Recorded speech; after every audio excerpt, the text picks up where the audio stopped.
Public provident fund account यानी कि PPF, नाम तो सुना ही होगा। पीपीएफ जो है हमारे देश में इन्वेस्टमेंट का काफी पॉपुलर टूल तो है ही, साथ ही में काफी पुराना टूल भी है। 1968 में इसकी शुरुआत हुई थी, तो 52 साल इसकी उम्र है और अभी भी लोग सेफ इन्वेस्टमेंट के लिए, लंबे समय के लिए इन्वेस्टमेंट करने के लिए पीपीएफ को चुनते हैं। तो सुनी सुनाई बातों को भूल जाइए और आज काम की बात में जानिए पीपीएफ के बारे में। कैसे खुलता है अकाउंट, क्यों खोलना चाहिए, क्या है उसके फायदे और क्या आपके लिए सही है पीपीएफ अकाउंट, इस सवाल का भी जवाब मैं आपको दूंगी।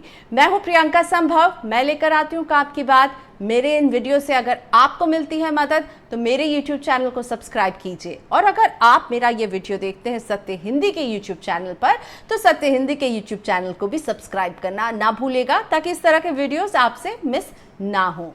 तो काम की बात में मैं कोशिश करती हूं ऐसी बात लेकर आने की जिससे आपका काम बने, और आज मेरा मैसेज है change your one habit and see the magic. तो आपको बदलनी है अपनी एक हैबिट और आपको शुरुआत करना है कि आप कम खर्च करें और बचत करें और इन्वेस्टमेंट करें, और इसका मैजिक देखिए। इसीलिए बात पीपीएफ की, जिसमें आप जैसे जैसे पैसे डालते जाएंगे उसमें इंटरेस्ट मिलता रहेगा, और आप डालेंगे 1000, लेकिन जब आपका पीपीएफ अकाउंट मैच्योर होगा तो लाखों रुपए लेकर आप निकलेंगे। साथ में आपको टैक्स की बचत भी होगी। सबसे पहले पीपीएफ अकाउंट कैसे खोला जाता है? पीपीएफ अकाउंट आप किसी बैंक में खोल सकते हैं या फिर कुछ डेजिग्नेटेड पोस्ट ऑफिसेज हैं जो आपको पीपीएफ अकाउंट की सुविधा देते हैं।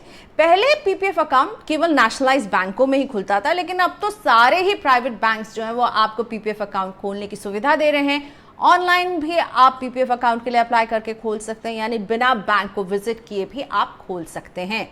लेकिन इसमें क्या बात मैटर करती है वो ये कि आपके पास लंबा समय होना चाहिए, क्योंकि पीपीएफ अकाउंट की जो टाइम पीरियड है, जितने समय आपको इस अकाउंट को मेंटेन करना है, वो है 15 साल।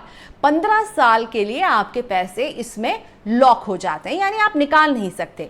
वैसे आप निकाल सकते हैं स्पेशल सर्कमस्टांसेस में, जो मैं आपको आगे बताऊंगी, लेकिन 15 साल का लॉक इन होता है एक पीपीएफ अकाउंट में। जब अकाउंट शुरू होता है तो वो 15 साल तक उसमें पैसे रहते हैं और वो 15 साल के बाद ही मैच्योर होता है, और इस 15 साल में आपको मिलता रहता है इंटरेस्ट मिलता है, जो सरकार फिक्स करती है वो इंटरेस्ट मिलता है।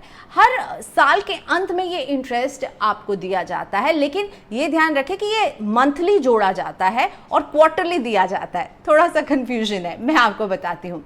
सरकार तय करती है कि क्या इंटरेस्ट होगा और बैंक्स उसी हिसाब से इंटरेस्ट देते हैं। हर क्वार्टर में, यानी हर 3 महीने में पीपीएफ का इंटरेस्ट बदलता है। जैसे अभी जुलाई, अगस्त, सितंबर, इन 3 महीने के लिए 7.1% है पीपीएफ का इंटरेस्ट। अब आगे के 3 महीने के लिए हो सकता है ये बदल जाए। 3 महीने में रिव्यू होता है इंटरेस्ट, लेकिन हर महीने आपके अकाउंट में ऐड जरूर होता है। पर फाइनली जब साल खत्म होता है, ये फाइनेंशियल ईयर खत्म होगा जब 31 मार्च को, तब ये अकाउंट में क्रेडिट होता है। और वैसे भी 15 साल का लॉक इन है, इसीलिए ये क्रेडिट आपके मार्च में हो या फिर साल के बीच में, से फर्क नहीं पड़ता, क्योंकि आप वैसे भी इसे बीच में तोड़ नहीं सकते हैं। तो ये ध्यान रखिए कि हर साल ये क्रेडिट होता है, हर महीने का ये जुड़ता है, लेकिन आप ये पैसे 15 साल के बाद ही निकाल सकते हैं। लेकिन हाँ, अगर कोई इसे 15 साल के पहले ही निकालना चाहे तो क्या है नियम, मैं आपको बताती हूँ। 2 ऑप्शन होते हैं आपके पास। पहला ऑप्शन ये है कि 6 साल जब आपका पीपीएफ अकाउंट कंप्लीट कर लेता है तो 7वें साल में आप 50% तक की रकम निकाल सकते हैं। साथ ही में जब पीपीएफ कि 2 साल हो जाते हैं तो तीसरे साल में आपके पीपीएफ में जो पैसा है उसके 25% तक का आप लोन ले सकते हैं, और ये 1% के इंटरेस्ट पर आपको लोन मिलता है। और अगर मान लीजिए कि कोई ऐसी इमरजेंसी आ गई है, और ये इमरजेंसी भी डिफाइंड है कि कोई बीमारी है किसी को, या आप किसी की हायर एजुकेशन के लिए पैसा निकालना चाहते हैं, आप यानी अकाउंट को बिल्कुल डिसकंटिन्यू करेंगे और सारे पैसे निकालना चाहते हैं, तो आपको बाकायदा फॉर्म भर के अपनी एक्सप्लेनेशन देना होगा, और 5 साल के बाद आप ये पैसा निकाल सकते हैं पूरी तरह से, लेकिन आपका अकाउंट डिसकंटिन्यू हो जाएगा। वैसे जो 15 साल का लॉक इन है, इसमें आप हर साल कितने पैसे डाल सकते हैं? हर साल मिनिमम आप 500 रुपये डाल सकते हैं और अपर लिमिट है 1.5 लाख रुपए। यानी कि 500 रुपए से लेकर के 1.5 लाख रुपए तक की इन्वेस्टमेंट आप हर साल इसमें कर सकते हैं। हो सकता है आपके पास 1.5 लाख तक की कीमत नहीं हो, तो भी आप अगर 500 रुपए भी देंगे हर साल ना, तो वो कंटिन्यू करता रहेगा।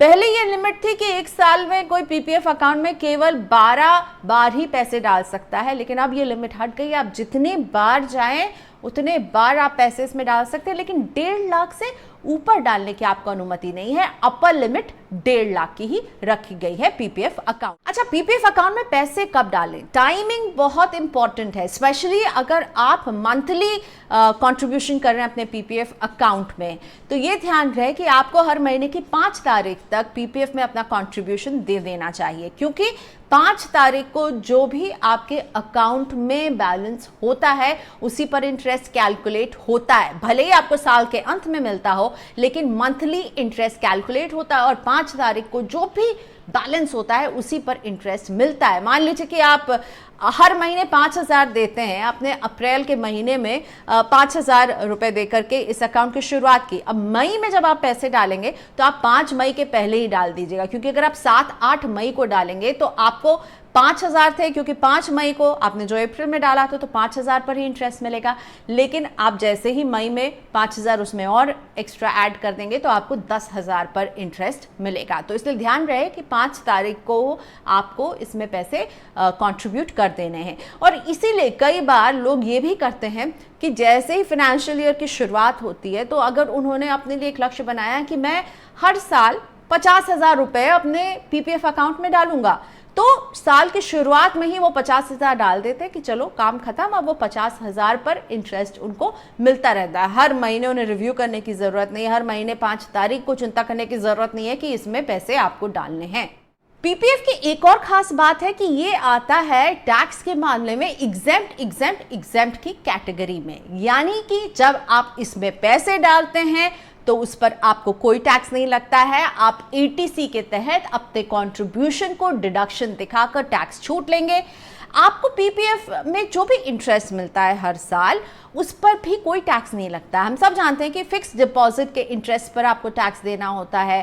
सेविंग्स बैंक के अकाउंट पर जो भी आप इंटरेस्ट अर्न करते हैं 10,000 से ऊपर, उस पर टैक्स लगता है। लेकिन पीपीएफ में आप जितना भी इंटरेस्ट आपको पूरे साल के दौरान मिलता है उस पर कोई टैक्स नहीं लगता है। और आखिर में जब आप सारा पैसा इसके मैच्योर होने पर निकालते हैं तो उस अमाउंट पर, उस कॉर्पस पर भी कोई टैक्स नहीं लगता है। इसीलिए पीपीएफ है एग्जेम्प्ट। मैंने आपको बता दिया कि एक पीपीएफ अकाउंट जो है वो 15 साल के लॉक इन होता है उस पर, यानी कि 15 साल में वो मैच्योर होता है। लेकिन जब पैसा मैच्योर होता है, मान लीजिए तब आपको पैसों की जरूरत नहीं है और आप चाहते नहीं कि इस पैसे को निकाला जाए, क्योंकि अब आप बचत करने की आपने हैबिट लगा ली है। मैंने पहले ही कहा चेंज योर हैबिट और बचत कीजिए, तो फिर आप इसे एक्सटेंड कर सकते हैं। लेकिन एक्सटेंशन जो है पीपीएफ अकाउंट का ऐसा नहीं होता कि 1 साल के लिए एक्सटेंड हुआ, 2 साल के लिए एक्सटेंड हुआ। ये 5 साल के लिए एक बार में एक्सटेंड होता है, यानी 5 साल के ब्लॉक में ही ये एक्सटेंड होगा। और वो 5 साल बीत जाएंगे, फिर अगर आप एक्सटेंड करना चाहते हैं तो फिर 5 साल के ही ब्लॉक में आप एक्सटेंड कर पाएंगे। लेकिन हाँ, जब आप एक्सटेंड करते हैं अपने इस अकाउंट को, तो साल में एक बार आपको ये मौका मिलता है कि अगर आप उसमें से पैसे निकालना चाहें तो निकाल सकते हैं। और जब आप पीपीएफ अकाउंट को एक्सटेंड करते हैं तो ये भी ऑप्शन है कि आप डिपॉजिट करते रहें या फिर बिना डिपॉजिट किए हुए भी इसे 5 साल के लिए आप एक्सटेंड कर सकते हैं, जिसमें आपको इंटरेस्ट मिलता रहेगा। आप कोई डिपॉजिट नहीं कर रहे होंगे तब भी। अब बात करते हैं कि कैसे आपके 1,000 रुपए लाखों का रिटर्न आपको देंगे। तो एक कैलकुलेशन मैं आपके लिए लेकर आई हूं। अगर आप हर महीने लेट्स से 5,000 रुपए अपने पीपीएफ अकाउंट में जमा करते हैं, यानी एक साल में आप जमा करेंगे 60,000 रुपए, और 15 साल तक अगर आपने 60,000 के अपने इस कंट्रीब्यूशन के डिसिप्लिन को जारी रखा, तो यानी आप जमा कर लेंगे 15 साल में 9 लाख रुपए। और अभी जो कि इंटरेस्ट है 7.1, इसके यही इंटरेस्ट को मैंने कंसिडर किया है, और अगर इस पर आपको 7% के हिसाब से इंटरेस्ट मिलेगा तो 7,24,000 कुछ के अराउंड आप इसमें इंटरेस्ट जोड़ेंगे। और जब ये आपका अकाउंट मैच्योर होगा, यानी 15 साल के बाद, और इन दोनों रकम को आप जोड़िए, जो आपने निवेश किया और जो आपका इंटरेस्ट है, तो आपके अकाउंट में होंगे कुल 16,27,284 रुपए। इसीलिए जरूरी है कि हम बचत करने की आदत डालें, और बचत करने के लिए पीपीएफ अकाउंट एक सुरक्षित इंस्ट्रूमेंट माना जाता है, क्योंकि सरकार इसमें आपको इंटरेस्ट देती रहती है। एफडी के मुकाबले इसमें आपको ज्यादा इंटरेस्ट मिल रहा है, रिकरिंग डिपॉजिट्स के मुकाबले भी इसमें आपको ज्यादा इंटरेस्ट मिलता है। लेकिन हाँ, क्योंकि ये मार्केट लिंक्ड इंस्ट्रूमेंट नहीं है, तो मार्केट लिंक जितने इन्वेस्टमेंट होते हैं, तो इसमें कि मैं बात कर रही हूँ equity link saving scheme, mutual funds, इन सब में आपको पीपीएफ से ज्यादा रिटर्न मिल जाता है। लेकिन पीपीएफ अकाउंट बिल्कुल सेफ इन्वेस्टमेंट है। जहां तक कि मार्केट लिंक इन्वेस्टमेंट की बात है, सभी के तार मार्केट से जुड़े हैं, तो मार्केट के उतार चढ़ाव का भी वो सामना करते हैं। मार्केट बढ़ता है तो आपको बढ़िया रिटर्न देते हैं, और अगर मार्केट गिरता है तो आपके रिटर्न्स पर इसका असर पड़ता है। लेकिन पीपीएफ वहीं विपरीत एक आपको इंटरेस्ट देता रहता है कंटिन्यूसली, हर क्वार्टरली ये रिव्यू होता है। अगर आप एक शॉर्ट रिटर्न चाहते हैं और सेफ रिटर्न चाहते हैं, तो पीपीएफ एक अच्छा ऑप्शन है आपके लिए। लेकिन अब एक वो बात जो आपको थोड़ा सा आपके इस इन्वेस्टमेंट में पेन लाती है, और वो ये है कि पीपीएफ पर इंटरेस्ट कैसे तय होता है। ये होता है सरकार के 10 ईयर के गवर्नमेंट बॉन्ड के यील्ड के इंटरेस्ट के आधार पर। और अभी हम लगातार कुछ महीनों से देख रहे हैं कि जो ये बॉन्ड के यील्ड हैं उनमें गिरावट आई है। अप्रैल से लगातार ये 6% के रेंज में है। अभी भी 6.04% का इंटरेस्ट गवर्नमेंट बॉन्ड यील्ड का है इस क्वार्टर में, और हम देख रहे हैं पीपीएफ में आपको अभी मिल रहा है इंटरेस्ट 7.1 का। क्योंकि इकोनॉमिक स्लोडाउन है, क्योंकि कोरोना ने सारे ही अर्थव्यवस्थाओं को हिलाकर रख दिया है, तो हो सकता है कि हम पीपीएफ पर इंटरेस्ट को और गिरते हुए देखें। तो इसके इंटरेस्ट की बात यह है कि ये आपको मिल तो रहा है, यानी अश्योर्ड है कि आपको मिलेगा, लेकिन फिक्स्ड नहीं है, ऊपर नीचे होता रहेगा। जैसे कि 1986 से 1999 तक पीपीएफ में आपको पता है कितना इंटरेस्ट लोगों को मिला था? 12% का इंटरेस्ट। लेकिन उस 12% के बाद से हम लगातार इसे नीचे की तरफ जाते हुए देख रहे हैं।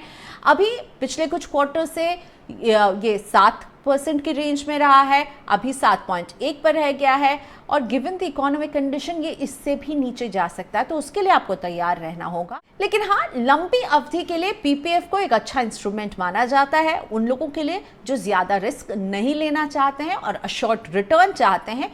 पीपीएफ उनके लिए एक अच्छा ऑप्शन हो सकता है। तो काम की बात में आज मैंने ऑलराउंड आपको पीपीएफ के बारे में समझाया। उम्मीद करते हैं कि अगर आप मन बना रहे हैं कि पीपीएफ में निवेश किया जाए, तो आपको मेरी इस काम की बात से मदद मिली होगी। और अगर आपको मेरे काम की बात के वीडियोस अच्छे लगते हैं, तो मेरे YouTube चैनल को सब्सक्राइब करें, लाइक बटन को भी दबाएं। और अगर आप मेरा ये वीडियो देखते हैं satyhindi.com के YouTube चैनल पर, तो सत्य हिंदी के YouTube चैनल को भी जरूर सब्सक्राइब करें। तो मैं फिर हाजिर रहूंगी एक और काम की बात के साथ। फिलहाल आप सोचिए कि पीपीएफ खोलना है या नहीं।